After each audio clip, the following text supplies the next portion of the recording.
Pas besoin de translater d'une période pour trouver la même valeur. Dans cette vidéo, nous considérons f une fonction continue et périodique. À t un réel fixé, nous allons montrer qu'il existe de x, un réel, tel que f de x plus t est égal à f de x.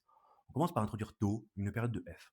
On pose g, la fonction qui a x associe f de x plus t moins f de x, par composer les sommes g continue sur r. Le but est de montrer que g s'annule.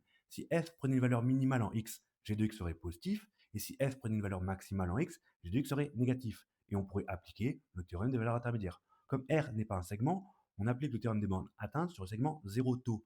Il existe alpha et bêta, deux nombres sur ce segment, et que pour tout x dans le segment 0 taux, f de x soit encadré par f de alpha et f de bêta.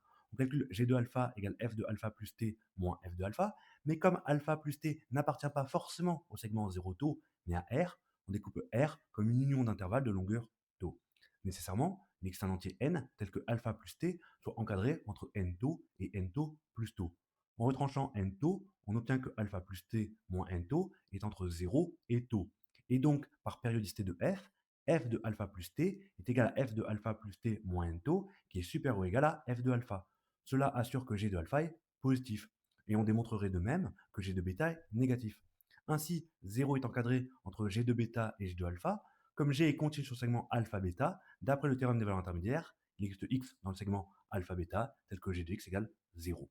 En conclusion, il existe x, un réel tel que f de x plus t est égal à f de x.